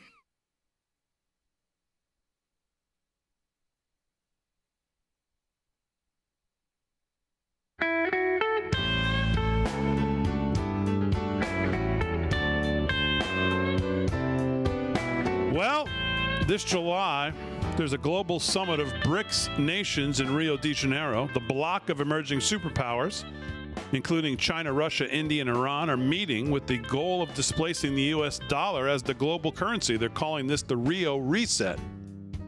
As BRICS nations push forward with their plans, global demand for U.S. dollars will decrease, bringing down the value of the dollars in your savings. While this transition won't happen overnight, the Rio Reset in July marks a pivotal moment when BRICS objectives move decisively from theoretical possibility towards inevitable reality. Learn if diversifying your savings into gold is right for you. Birch Gold Group can help you move your hard-earned savings into a tax-sheltered IRA in precious metals. Claim your free information kit on gold by texting America, the word America. Text it to 989898. Birch Gold has an A+ rating with the Better Business Bureau. Thousands of satisfied customers. You can let Birch Gold arm you with a free, no-obligation information kit on owning gold before July and before the Rio Reset. Text the word America and send it to 989898 today. Text America to 989898. Get your Birch Gold information kit and see if owning gold is right for you. Well, tax day may have passed, but for millions of Americans, the real trouble is just beginning. If you missed the April 15th deadline or you still owe back taxes, the IRS is ramping up enforcement. Every day you wait only makes things worse, with over 5,000 new tax liens filed daily and tools like property seizures, bank levies, and wage garnishments. The IRS is applying pressure at levels we haven't seen in years. Increased administrative scrutiny means collections are moving fast. The good news, there's still time for Tax Network USA to help. Self-employed or a business owner, even if your books are a mess, they've got you covered. Tax Network USA specializes in cleaning up financial chaos and getting you back on track, and they'll do it fast. Even after the deadline, it's not too late to regain control. Your consultation is completely free, and acting now could stop penalties, threatening letters, and surprise levies before they escalate. Call 1-800-905-8000, 1-800-905-8000, or go to tnusa.com/RAV, tnusa.com/RAV. You may have missed April 15th, but you haven't run out of options. Let Tax Network USA help before the IRS makes the next move. 1-800-905-8000, or go to tnusa.com/RAV. All right, 19 past the hour, live from Studio 6B. Let's do some sports. Sports is brought to you by Mike Lindell. The promo code is LFS6B. If you use that code at checkout, it'll give you a great savings. And now's a good time to shop at MyPillow, as Lindell is gearing up for a June 2nd, I believe, court date in Colorado, where his case against the election machines, the whatever it's called, not pragmatic, what is it, whatever it is? Smartmatic? Smartmatic, yeah. I guess that whole case starts on June 2nd. I saw you put a video out today looking for support from, of course, audiences like this one and audiences across all of our shows. One way to support, I think he had a Give, Send, Go. You could support there, but you can also support by buying at MyPillow. Use code LFS6B if you want to support him and us at checkout. Slick's got sports. Slickster, what's going on? All right, Big D, NHL Western Conference Final Game 2. Dallas leading the series 1-0 at the American Airlines Center. Oilers lead 1-0. Ryan Nugent-Hopkins scores the first goal. 19:56 to go in the second period. Plenty of time there, and the Oilers looking to even that series. And NBA action, Big D, MSG. Knicks right now, 52-49 over the Pacers at the half. Pascal Siakam leads all scorers with 23. This is game 2. I wouldn't say a must-win for the Knicks just yet, but very important game. They don't want to go on the road there to Indiana with 2 games down, so they need to hold on to this one. 3-point game. Boy, it looks like it's going to come right down to the wire there, so that should be pretty exciting.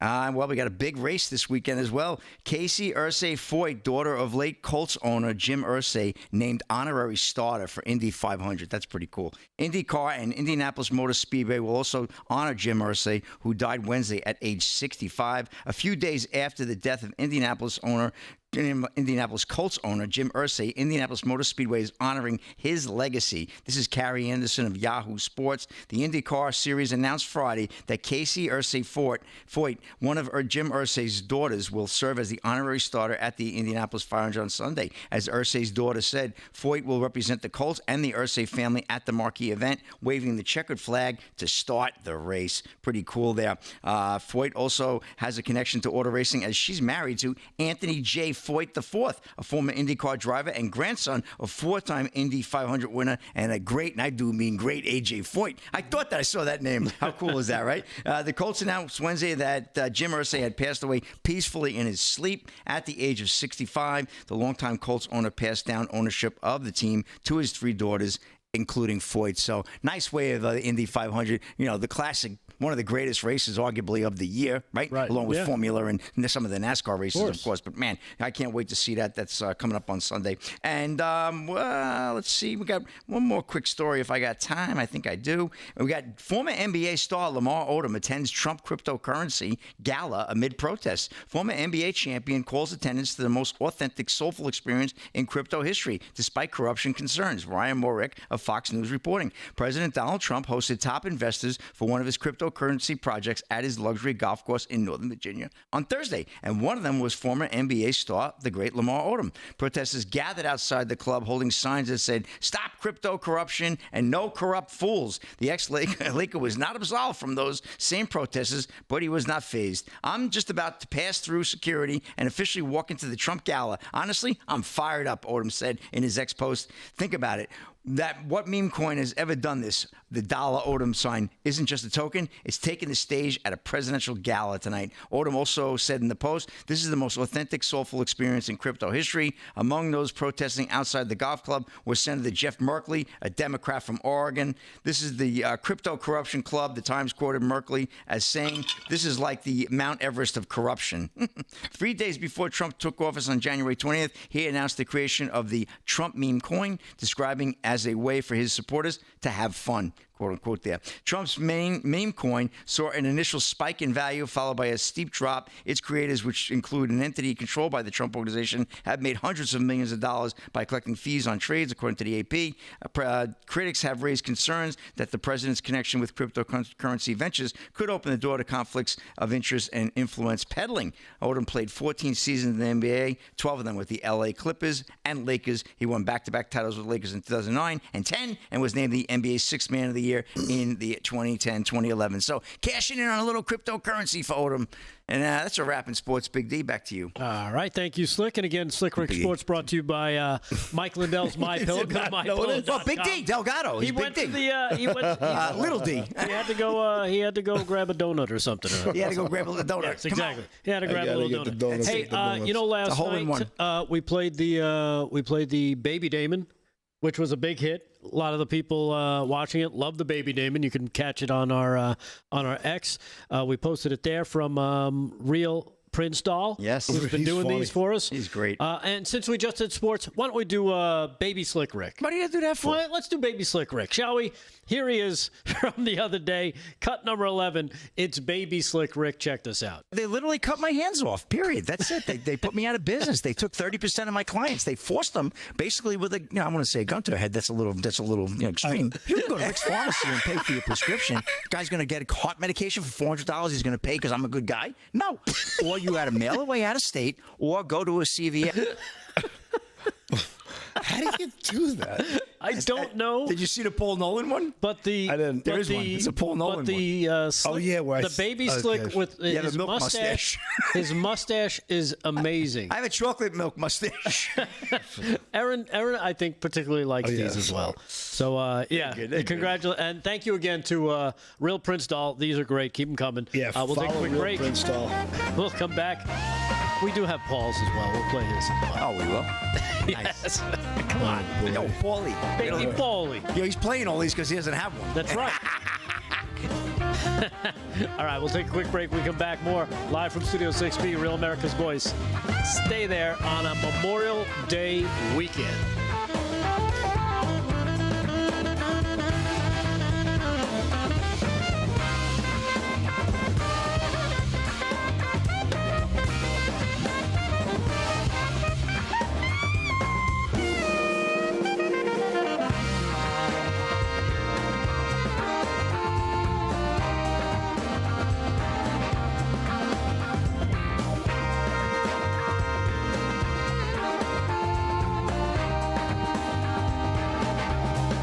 Somebody, you know that. I'm back.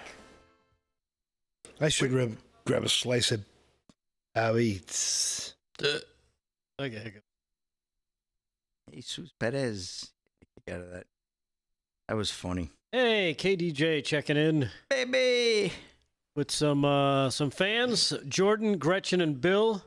Big LFS 6B fans at his show out in Shippensburg, Pennsylvania. Man, what is he doing? Girl next to looks crazy. He's at Shippensburg, Pennsylvania, like every other week. He's in a casino. I don't miss casinos. And look, the guy's got a Buc-ee's shirt on. Wow. Look. What?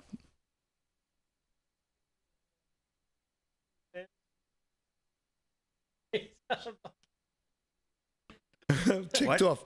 Let me see. When you go to a livestock auction to meet your fifth wife, you might be a Muslim. He looks like he's on a bender there. He always looks like he's about Pelosi deep in. Yeah, he speaks Pelosi, that's for sure. Oh yeah, he loves it. God bless him. Do you have that clip? Paul Nolan, please mention Wilbert Joseph Castaneda, the Navy SEAL held hostage in Venezuela. Nothing being done. Good one. Well done, Mike. No. We don't need to bump with it again. It looks like Slick Rick knocked up a Cabbage Patch doll. You see Baby Slick, Damon? He saw it. That's You're West the first one to Texas. see That it. was like the first one I saw. Okay. All right, let's do as much news here as we can because in the fourth segment, I got a Memorial Day thing to end with. Okay. It's going to take up half. Becky Schneider. So I'll only be able to get to sports probably. Jesus. I'll do 1 or 2 and then kick it off. Yeah, you guys. Yeah. Tag team. Yeah, I got like 9. Yeah, Okay. I got a lot. Whatever we need, we can fill it in. I don't really. Did the Chief Justice Roberts granting Trump the pause? No, you can do that though. No, that's your thing. That's your wheelhouse. I'd rather you did that one. You get that idiot out of the chat? No. What? Where? I What sent are you a talking text. I sent you.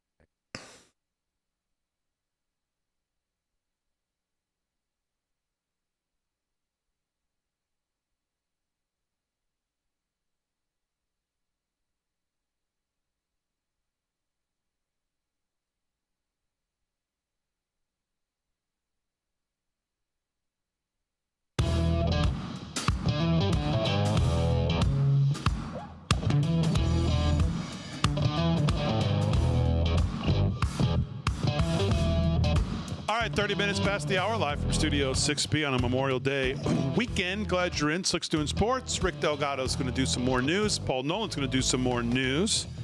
And we'll send you off with a little more Memorial Day remembrances. And, of course, we'll take you back to President Reagan's, one of his many fantastic speeches about Memorial Day. We'll do that to close the show. But let's do some more news right now. News is brought to you by our friends at EternalLifeCoin.com. And here with the headlines is Rick Delgado. What's going on, Delgado? All right. Well, thank you, Buckethead. Let's jump right to this story. I don't know if you caught this. What? What did I say? Oh. Anyhow, did you see this weird twist to the killing of those 2 kids over at the Israeli embassy? The father of the suspect accused of the killing was actually a guest at Trump's joint address to Congress just a couple months ago. He was a guest. The father of the man accused of shooting 2 Israeli embassy staffers outside of D.C. Capitol Jewish Museum earlier this week attended President Donald Trump's joint address in March at the invitation of Democratic Illinois Representative, Jesus Chuy Garcia. Eric Rodriguez was our guest during the president's joint speech to Congress, but we don't know his family, as the spokesperson for Garcia is now in full, oh my goodness, what the heck is going on mode. Rodriguez is an Iraq war veteran and steward for the Services Employees International Union, who works out of the Chicago VA hospital. Eric represents the very best of our community, it says here, someone who has served his country, continues to serve his fellow veterans, and fights every day to protect the dignity of working people, Garcia said in a statement. On the day of Trump's address, Rodriguez denounced the administration's treatment of veterans in a video posted by SEIU. But according to this, the son of this guy, Elias Rodriguez, is a 31-year-old suspect accused of shooting those 2 young Israeli embassy staffers who are due to be hopefully get married, but very much looking forward to a life together. So kind of a strange twist when you take a look at this story and see, how it seems like all these people kind of know each other. Isn't it weird? Boy, that's really strange. It's very strange. Kind of an odd twist, like I said, to this story. Just something I don't think many people saw coming. Here's a story we're doing a little follow-up on there, kids. Remember the Wisconsin judge, Hannah Duggan? Yeah. Mm-hmm. Well, there's video out of the old judge sneaking the illegal migrant out of the court after distracting ICE agents, according to the video. Check it out. The Wisconsin judge indicted for allegedly helping an illegal immigrant evade authorities is seen confronting immigration and customs enforcement agents shortly before directing the migrant toward a private exit out of the court. Newly released video footage appears to show Milwaukee County Judge Hannah Duggan is seen in her black robe, speaking to the agents who were reportedly there to arrest Eduardo Flores Ruiz, a Mexican national facing 3 charges of domestic battery. The video released by Milwaukee County through an open records request as part of the evidence in the case against Duggan, who prosecutors say obstructed federal investigation by concealing Flores Ruiz and allowing him to leave the courtroom through a different door after sending ICE agents to speak to a chief judge. So there's a lot going on in this video. But check it out as she sends two of the agents to another room to speak to another judge. But meanwhile, I guess there are more than just these 2 agents there to make the arrest, which is good because I guess they were all over the place making sure that they could snag this guy. But check out the video. Here it is. It is, I lost it. There it is. Cut number 1. Here is the video of the judge doing the dirty deed and helping the illegal escape the courthouse. Cut number 1.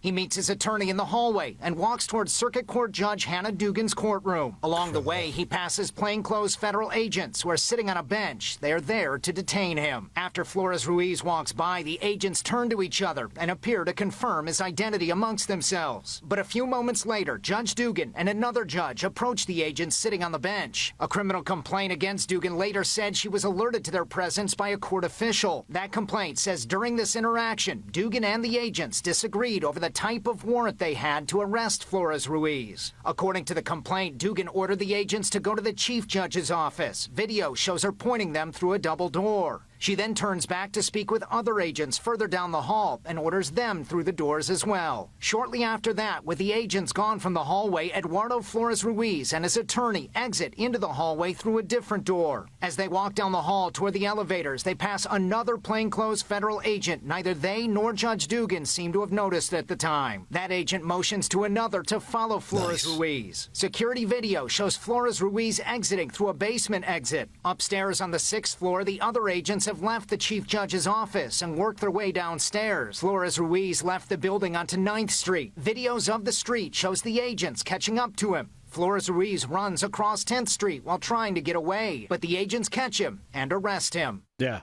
So there you have it. That judge looked like Tommy Boy. I was going to say, it looked like Down by the River. Man, oh man, that's incredible. Yeah, and you can see that there was you got to hand it to the ICE agents. More than just 2 showed up. They had them flanked all over the place, which was good because they thought they could pull a fast one. Those guys are great on the ground, man. Yeah, even more than the judge knew. Yeah. She's a piece of work, huh? Oops, they had one more than you thought there, sweetheart. Yeah, exactly. Well. Of course, this leads to Judge Dugan being arrested 1 week later, according to the criminal complaint, and indicted on May 13th after a federal grand jury found probable cause to move forward with the case. Her attorneys, of course, are filing a motion to dismiss, claiming that these are just for her official acts. So I don't know about helping criminals escape as an official act of a judge, but she'll have to plead that BS in court and see how it floats. Yeah, good stuff. There you have it. And one last thing real quick. Damon, I know you missed Baby Slick, but we do have Baby Paul as we get ready. Are we doing this? Paul Nolan. Oh, yeah, we're doing this again? Did you see this? That Comer identifies 5 staffers involved in the cover-up of Biden's mental decline and auto pen scandal? By the way, I think this is there's a lot of big stories going on right now, but I think this story is getting not appreciated, it's not the right word, but underreported for how huge I think this story could become. Without a doubt. Chairman Comer has demanded testimony from Biden White House physician Dr. Kevin O'Connor, the director of Domestic Policy Council Neera Tanden, former assistant to President and senior advisor to the First Lady Jill Biden, Anthony Bernal, former assistant to the President and deputy chief of staff Annie Tomasini, former special assistant to the President and deputy director of the Oval Office Operations Ashley Williams. They went on to say the cover-up of President Biden's obvious mental decline is a historic scandal. The American people deserve to know when the decline began, how far it progressed, and who was making critical decisions on his behalf. Key executive actions signed by auto pennants, such as sweeping pardons for the Biden crime family, must be examined considering President Biden's diminished capacity. Today, we're calling on President Biden's physician and former White House advisor to participate in transcribed interviews so we can begin to uncover the truth. In the last Congress, the Biden White House blocked these individuals from providing testimony to the Oversight Committee as part of an effort to cover up Biden's declining health. Any continued obstruction will be met with swift and decisive action. The American people demand transparency and accountability now. Nice work, Comer. Just James Comer. Nice work. Just really good stuff. And who has it been? Senator Johnson, Ron Johnson, besides his speaking out against the Build Back Better bill, he's also, I think, been talking about the Biden staffers were taking money for the auto pen. Was that him? Yes. Yeah. That's been him, right? Yeah, He's been saying that? Actually, they scammed money out of it, too. And, speaking of scams, Tulsi spoke today, and she said she declassified documents reveal the Biden regime declared patriotic COVID-19 mandate opponents domestic violent extremists. Did you guys see this? No, but hold that just for 1 second before you get to that. So what situation, if that situation about the Biden auto pen doesn't call for a special counsel, what does? What do you guys think of that? Does that call for a special counsel? If anything does, that does. Yes. And I've heard people say, this should actually put that whole Watergate thing, put it to sleep, because this could be bigger, even bigger. Sure. When you consider everything that Trump has gone through, way bigger than Watergate, and now this, where actual staffers were playing the part of the president. I mean, Watergate's like nothing compared to this. To all the stuff we've been seeing the last 10 years. I mean, boy, it seems like if there's any, again, I'm not an attorney, but it just seems like if there was any situation that called for outside independent, because you're going to be dealing with, obviously, the former president of the United States and his staff, and pardons and signatures, man, it just seems to me that, boy, that would call for an appointment of a special counsel. I mean, this would make all those pardons null and void. It would make executive orders null and void. I mean, this is a big deal. Yeah, and James Comer, yesterday, he said that the four former Biden staffers, as well as the former White House physician, Kevin O'Connor, have been called in for questioning, adding the committee wants to depose them, the unelected bureaucrats from the former administration of President Joe Biden, to talk about his mental decline during the term, under the media spotlight, of course. That I guess we can thank Jake Tapper a little bit for his dumb book, because this has really raised this issue and put it right in the spotlight when you think about it. That if he doesn't write this book with some of these things that he's got in there, then maybe we don't know about, what was happening. It was just kind of thought about. It's like, maybe he didn't sign this. Maybe he didn't know about that. Now it seems we know for sure that a lot of the things he was doing, he really wasn't doing. Right? I mean, I think we knew that without the book, but me too. I'm not trying to give Jake Tapper credit. But he has, but because it's his book, it's now on the left side of things, and they see it too, and they can't deny it because it's one of their guys. I mean, this thing has all the makings of just an absolutely huge. We've never seen anything like this. If that's true, if people were taking money and then auto penning pardons, I mean,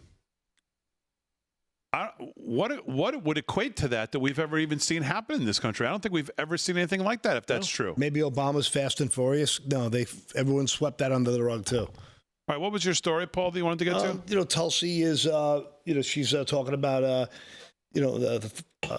she said declassified documents that revealed that Americans who opposed the draconian and cruel COVID mandates were declared domestic violent extremists. This is part of Mike Schellenberg's report. The former FBI agent Steve Friend explained the public designation created an articulated purpose for the FBI, well, I could say that, for the FBI and other government agents to open assessment of individuals, which is often the first step towards formal investigation. In other words, COVID opponents were going to be potentially investigated as domestic terrorists.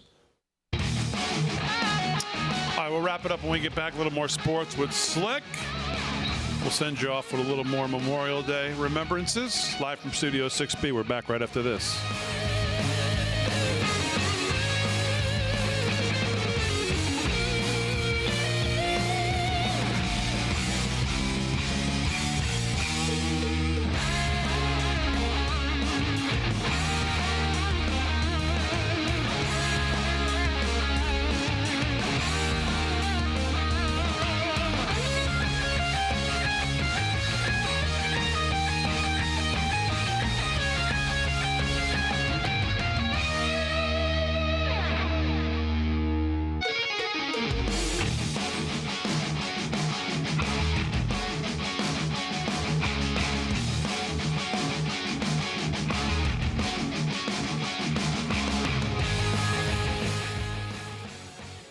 chat. Big D, Sue Salbarbaro, $9.99 in honor of my dad, SFC Regional Scott, 101st Airborne Korean and Vietnam vet. Mahalo, LFS 6B. She watches from Hawaii, I presume. Beautiful. How nice. Beautiful.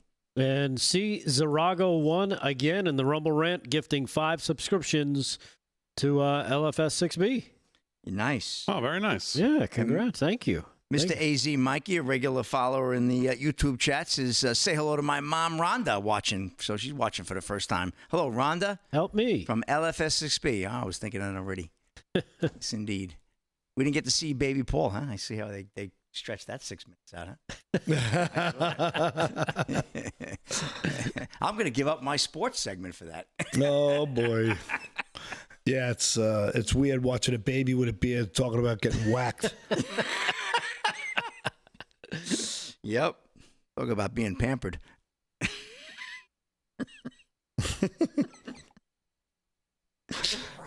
That's great.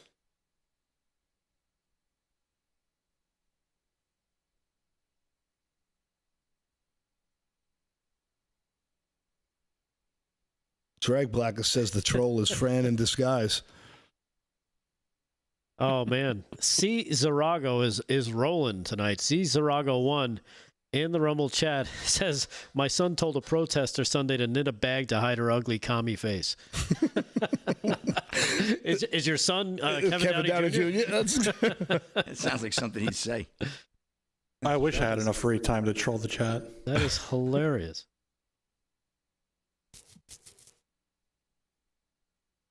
They all do kind of look the same, don't they? Liberal protesters.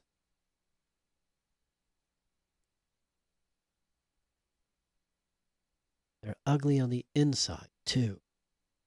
That's only some... Beauty's only skin deep. That's just something ugly people say. People say, yes.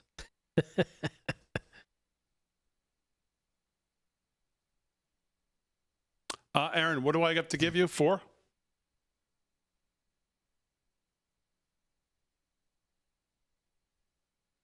Okay. So 4:15. Man, G-Dog, man, what a thank you so much. Commander Mike, college grad failure, and Charles Barkley Shorts again in the Twix chat.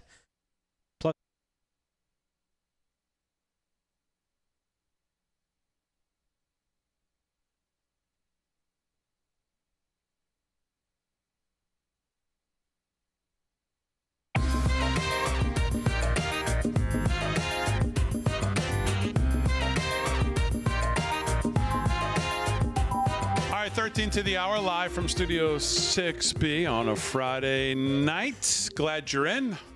Slick's doing sports. Rick Delgado's doing the news. Paul Nolan's been doing the news as well. We're going to send you out with some Memorial Day remembrances of our President Reagan and some other things I think you'll like here. But let's do a little more sports while we can. We'll touch on a little more news if we have time.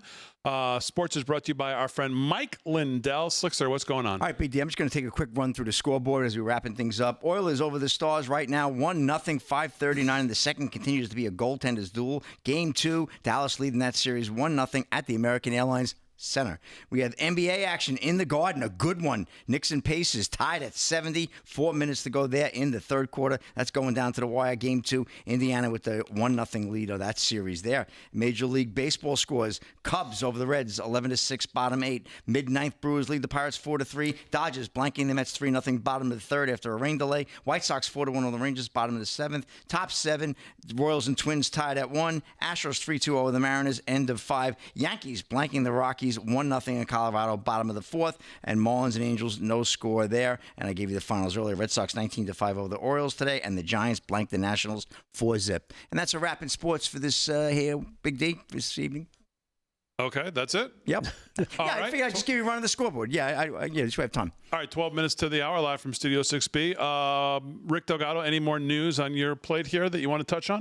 Yeah, you know what? One Democrat seems to be, I don't know, maybe he's having a crisis of conscience, or maybe he's just feeling the pressure of being under investigation. I'm talking about former New York Governor Andrew Cuomo, who's decided he's going to, I don't know, maybe he's going to try and run to the center as he looks to avoid being charged, and also looks to try and win the mayor's race in New York City. Wow. Here he is, cut number 8, discussing Democrat leaders who, according to him, they're the ones ruining American cities. Who'd have thunk it coming from a Democrat like Andrew Cuomo? But here it is. Cut number 8. Check this out for yourself. And that far left is so intense and so active and so strong, you better not get on the wrong side of them, because they will threaten you, and they will threaten you in a primary, and they're very strong in a primary because you have that low turnout, and they are the activists. So it's a paralysis. Unless it's perfect, right? The perfect is the enemy of the good. Unless it's perfect, we're not going to do it, and we're going to side with the advocacy community opposition whenever we can. And we get absolutely nothing done. And you see a deterioration of conditions. And people say, why? And you're all Democrats. And I went to Los Angeles, and all I saw were blue tarps everywhere, and homeless living under bridges, etc. And I'm afraid to walk down the street. And it's all Democrats who are in charge. And there's no one else to blame. It's you. And you want to point fingers internally. That does nothing for me. It's still you. And that's what you have to fix. He's so full of it, too. Talk about backtracking on his BS policy. Like I said, I think he's trying to tack himself to the center. Definitely. And, rewrite history, his own history, in hopes of trying to convince people that, hey, I'm not the problem. You can trust me. I'm a real Democrat. So yeah, there you have it. Andrew Cuomo. Does he think that anyone believes that? He believes he's going to tack to the center? Well, what? I think you know what's so funny, though? Like, think about how much better he was than Hochul. That's how frighteningly bad Hochul is, that he's better than that wackadoodle. Right, and she's out of her tree. And he was out of her tree. And he's out of his tree. They're both globalist puppets. Yeah, amazing. So they'll take whatever money they can and say anything they have to. That's what I got for you, Damon. One more thing before we get to our closing here. John Roberts, as Paul said before, Chief Justice John Roberts blocks lower court from forcing DOJ to comply with FOIA requests. Chief Justice John Roberts blocked the lower court order today that would have forced DOJ to comply with FOIA requests from leftist watchdog group CREW. But it's not a complete win, as this is a temporary stay to give the high court more time to consider the Trump administration's request to permanently block the order. At issue in the lawsuit is whether DOJ is subject to FOIA requests. So the Chief Justice, I guess, I don't know. He doesn't have any parties to go to this weekend, I guess, so he figured let me throw him a bone here or whatever. So. or maybe they have some of his information. He doesn't want it out there. Yeah, well, we'll see. So, all right. Thanks, everybody, on the show. Aaron Frank, great job as always. We're going to send you off here with a little Memorial Day remembrance from one of our favorite presidents besides 45 and 47. Of course, that would be President Ronald Reagan, speaking only the way he can about Memorial Day. And we'll take you out with some great thoughts and remembrances. Enjoy the rest of the day, everybody. We'll see you back here on Tuesday night, live from Studio 6B. We are a nation under God, and I believe God intended for us to be free. We must realize that no arsenal or no weapon in the arsenals of the world is so formidable as the will and moral courage of free men and women. The price for this freedom at times has been high, but we have never been unwilling to pay that price. Those who say that we're in a time when there are no heroes, they just don't know where to look. The sloping hills of Arlington National Cemetery, with its row upon row of simple white markers bearing crosses or stars of David. Their lives ended in places called Belleau Wood, the Argonne, Omaha Beach, Salerno, and halfway around the world on Guadalcanal, Tarawa, Pork Chop Hill, the Chosin Reservoir, and in 100 rice paddies and jungles of a place called Vietnam. They add up to only a tiny fraction of the price that has been paid for our freedom.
Ready?